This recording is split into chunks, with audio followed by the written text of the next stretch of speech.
Шиш пайғамбар қиссасы. Әбіл өліп, Қабыл қашып кеткен соң, Адам ата мен Хауа-ананы қайғы басты.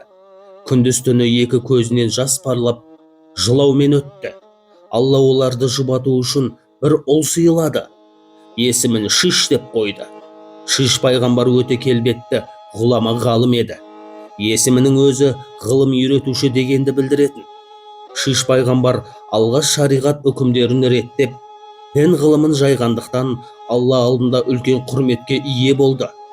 Құдай одан Мұхаммед пайғамбардың нұрын таза сақтап, ұрпақтарына беруге уәде алды.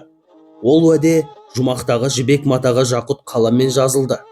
Жібек мата Сакина атты сандықтың ішінде сақталды. Шиш пайғамбардан Мұхаммед пайғамбарға дейін бұл нұр осы дәстүр бойынша ауысып келген екен. Адам ата 1000 жылға жақын өмір сүріп, дүниеден өтерінде Шишті шақырып 5 түрлі өсиет айтты.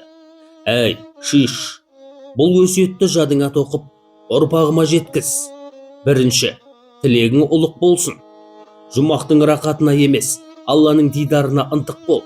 Екінші, бір істі бастамас бұрын 7 рет өлшеп, 1 рет кес. Үшінші, әйелдің күшің емес, ақыл ойың артық болсын. Жарыңа адал бол, үйіңе береке кіреді. Әйелді әлпештеп ұста, ұрпағың мейірімді боп өседі. Төртінші, көппен санас, білгенге құлақ ас, өзім білемдікке салынба. Мен періштелермен ақылдасқанда бидайды жемес едім, тауқымет тартпас едім.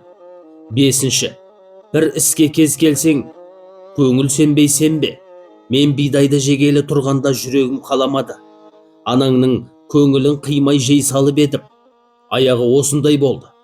Соңғы айтарым, Мұхаммед пайғамбардың нұрын сақта, деді. Осылайша Адам атаның да дәм тұзы таусылып, Бақиға аттанды. Жебірейіл періште жұмақтан кебін әкелді. Періште мәйітті мейрам суымен жуып, арулап көмуді Шишке үйретіпті. Шиш жаназа оқып, әкесін жер қойнына тапсырды. Марқұмды жуындырып, кебіндеп, оған жаназа оқу және оны қабірге жайғастыру желеген соң, басына белгі тұрғызу рәсімі Шиштен қалыпты. Кейін 45 жылдан соң Шишке пайғамбарлық қонды. Адам балалары мен жындар оның әміріне мойынсынды. Шиш дүниеден өткенде нұр оның Анош, яғни шыншыл деген ұлына көшті. Ең алғаш құрма өсіріп, жемісін жеп, берекетін көрген осы Анош екен. Оның шөпшегі, яғни 4-ші ұрпағы Ыдырыс пайғамбар болды.